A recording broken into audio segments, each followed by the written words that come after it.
파리 생제르맹에 성공적으로 연착륙했다고 평가받는 이강인이 개인 최고 몸값을 경신했습니다. 시장 가치를 책정하는 트랜스퍼마크트가 8일 업데이트한 프랑스 리그앙 선수 시장 가치에서 이강인은 2,500만 유로로 평가받았습니다. 지난해 12월 2,200만 유로에서 300만 유로가 오른 금액입니다. 지난 니스와 경기에서도 빛났는데요. 팀이 0대1로 끌려가자 루이스 엔리케 감독은 후반 시작과 함께 이강인을 교체 투입했습니다.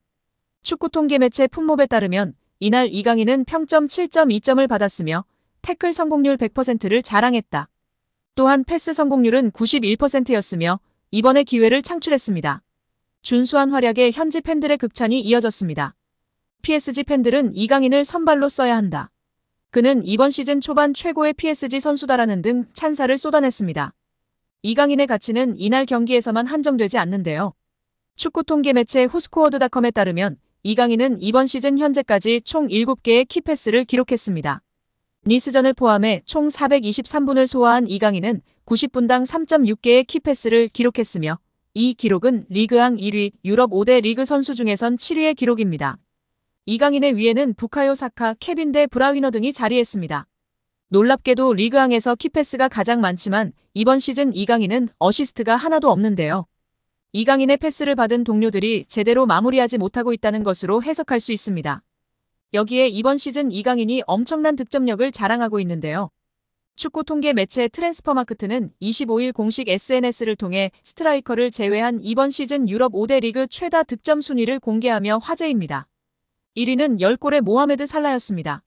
이어 9골로 브래들리 바르콜라였고 8골로 브라이언 음베모, 메이슨 그린우드, 비니시우스 주니오르 하피냐였습니다. 7골로 아데몰라 루크만, 콜 팔머였습니다. 이어 6골로 아메드 트라오레, 이강인이 뒤를 이었습니다. 이강인은 10위였습니다. 올 시즌은 창의적 플레이메이커 유형인 이강인 선수가 득점력을 과시하고 있어 많은 팬들과 전문가들의 기대와 시선이 집중되고 있는데요. 부상 없이 계속해서 맹활약하길 기대하고 응원하겠습니다. 여기에 엔리케 감독의 무한 로테이션에 대해서 우려 섞인 시선이 많은데요. 다른 선수들은 특정 포지션에 대한 로테이션에 가깝지만 이강인의 경우 윙부터 중앙, 제로톱 가리지 않고 모든 포지션으로 고르게 기용하고 있기에 오히려 선수의 폼이 오락가락한다는 지적도 나왔습니다. PSG 선수 출신의 해설자 그레이즈 페이즐리는 이강인의 주 포지션은 오른쪽 측면서 반대발 역발, 윙어로 뛰는 것이 어울린다고 생각한다라면서 그가 오른쪽서 뛰면 왼발잡이로 인사이드 포워드 형식으로 연계 플레이를 시도할 수 있는데 좁은 공간서 찬스를 만들어낼 능력이 있다고 분석했습니다. 단 엔리케 감독은 오른쪽 측면 공격수로 스피드가 빠른 우스만 덴벨레를 무조건적으로 선호하는 상황인데요. 이강인의 우측 윙어 기용은 어디까지나 덴벨레가 나오지 못하는 상황이나 부진할 때 교체 카드로 제한되고 있는 상황입니다. 페이즐리는 이강인의 에너지를 의심하지 않지만 중원이나 제로톱으로는 뭔가 제 역할을 아닌 것 같다. 그럼에도 그는 감독이 원하는 패스 루트에 잘 적응하고 부지런히 뛰면서 경기의 흐름을 유연하게 만들 수 있는 선수다. 기본적으로 축구 지능이 높기 때문에 가능한 일라고 아쉬움을 나타냈습니다. 엔리케의 이강인 시프트에 대해 페이즐리는 뛰어난 선수로 축구 지능에 다양한 재능을 가지고 있기에 여러 포지션으로 기용되는 것이다. 그러나 장기적으로는 선수 본인에도 좋지 않은 부분이다. 좋은 퍼포먼스를 꾸준히 보이려면 선수가 특정 포지션에 정착해야 한다라고 목소리를 높였습니다. 루이스 엔리케 파리 생제르맹 감독은 주전 명단에 대해서 다시 한번 생각해볼 필요가 있어 보입니다.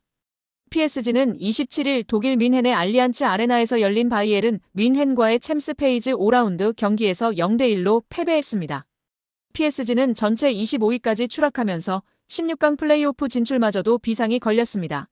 이날 패배의 원흉은 우스망 덴벨레였습니다. 엔리케 감독은 바이에른의 높은 수비 라인을 역으로 공략하기 위해 덴벨레와 브래들리, 바르콜라를 최전방에 배치했습니다. 아이디어는 좋았지만 선수들의 경기력이 뒷받침되지 못했는데요.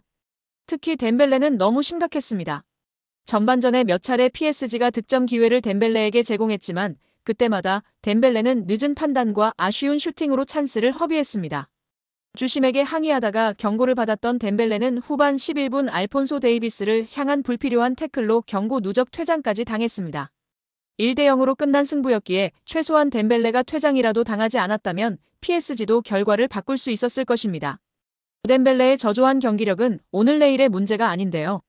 이번 시즌 리그에서는 매우 뛰어난 활약을 보여주고 있지만 UCL만 나서면 범인으로 전락하고 있습니다. 이번 시즌 UCL 4경기에 선발로 출장했지만 단 1도움이 전부입니다. 난사 기질도 심각합니다. 무려 21번의 슈팅을 시도했는데 1골도 넣지 못했습니다. 기대 득점값이 2골이었던 걸 감안하면 심각한 수치입니다. 현재 PSG가 UCL 5경기에서 단 3골을 넣는 득점 기근에 시달리고 있다는 점을 고려하면 엑스맨인 덴벨레는 선발 명단에서 제외될 필요가 있어 보입니다.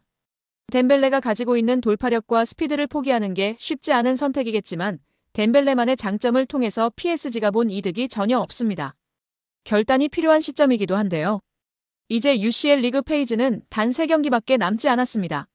레드불 잘츠부르크, 맨체스터 시티, 슈투트가르트와의 대결이 남았습니다. 잘츠부르크와 슈투트가르트는 현재 순위가 PSG보다도 낮고 객관적인 전력에서도 밀리는 팀들이지만 16강 플레이오프 진출을 여전히 노릴 수 있는 팀들이기에 절대로 포기하지 않을 것입니다. 그리고 최근 최악의 분위기를 보내고 있는 맨시티지만 절대로 무시할 수 없는 상대입니다.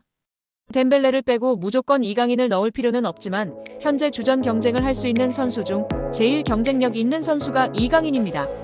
이번 바이에른전에서도 교체로 투입된 이강인이 공격을 제일 잘 풀어줬습니다. 이강인을 굳이 안 넣을 이유도 없는 상황입니다. 엘리케 감독의 결단이 필요한데요. 덴벨레와 대도적의 이강인은 교체 투입된 이후 PSG의 공격에 활력을 불어넣고 있습니다. 그는 짧은 시간 동안 날카로운 드리블과 패스로 기회를 창출하며 팬들에게 강렬한 인상을 남겼습니다. 그러니 당연스럽게 이강인의 선발 제외 결정에 대해 의문이 제기됐습니다. 당연히 이강인을 선발로 내세우지 않은 결정은 PSG의 공격 정체를 자초한 원인이라는 지적이 나오고 있습니다. 팬들은 SNS를 통해 이강인이 처음부터 뛰었다면 경기 결과는 달라졌을 것이라며 감독의 결정을 강하게 질타했습니다. 결국 PSG는 챔피언스리그 조별리그에서 2번째 패배를 기록하며 조별리그 통과의 적신호가 켜졌습니다. 프랑스 레퀴프는 PSG는 전반에 더 나은 경기를 펼칠 수도 있었다. 그러나 엘리케 감독이 선택한 덴벨레가 침착함을 잃고 자멸했다고 한탄했습니다. 레퀴프는 엘리케 감독의 전술로 추락하는 PSG에 대해 엘리케 부임 이후 UCL 17경기서 6승에 그치고 있다. 기본적으로 엘리케 감독 체제에 한계가 나타나고 있다라면서 절대 져서는 안 될 경기를 졌다. 남은 3경기서 2승을 거둬야 하지만 경기력이 최악이다. 이제 PSG는 유럽 무대에서 존재감이 없는 팀이라고 질타했습니다. 절차상 위법이 있다면 법적인 절차로 결정이 번복될 수도 있다.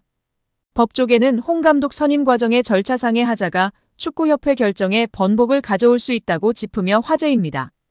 익명을 요구한 변호사는 절차상의 위법이 있다면 법적인 절차로 결정이 번복될 수도 있다면서 다만 축구협회는 사단법인이기 때문에 민사소송을 거쳐야 한다. 우선 문체부 감사에 따라 장관이 어떠한 권고를 내리는지 지켜봐야 할 것 같다고 밝혔습니다.